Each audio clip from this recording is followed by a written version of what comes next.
आज हम पढ़ेंगे इंटरमोलिकुलर फोर्स होता क्या है। उससे पहले आपको एक चीज़ पता होना चाहिए, मैटर किससे बनता है? मॉलिक्यूल से।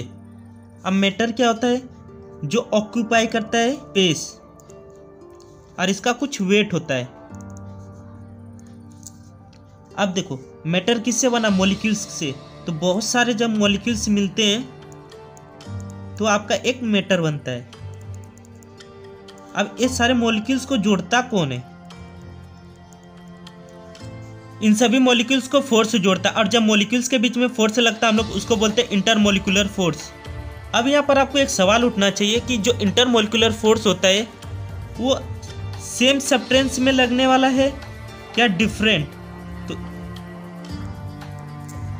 इसलिए इंटरमोलिकुलर फोर्स को दो टाइप में डिवाइड किया गया है, कोहेसिव फोर्स और एडहेसिव फोर्स। कोहेसिव फोर्स वो होता है जो सेम सब्सटेंस के मॉलिक्यूल्स के बीच में लगता है, और एडहेसिव फोर्स वो होता है जो डिफरेंट सब्सटेंस के मॉलिक्यूल्स के बीच में लगता है। इसे आपको एक एक्सप्लेन कर देते हैं। मैटर किससे बनता है? मॉलिक्यूल से। बहुत सारे जब मॉलिक्यूल्स मिलते हैं तो एक मैटर बनता है। अब इन सभी मॉलिक्यूल्स को जोड़ने का काम कौन करता है? एक फोर्स करता है, और उसे हम लोग बोलते हैं इंटरमोलिकुलर फोर्स। अब ये सेम सब्सटेंस के बीच में भी लग सकता है, डिफरेंट सब्सटेंस के बीच में। अगर सेम सब्सटेंस के बीच में लगेगा तो उसे बोलेंगे कोहेसिव फोर्स, अगर डिफरेंट सब्सटेंस के बीच में लगेगा उसे बोलेंगे एडहेसिव फोर्स।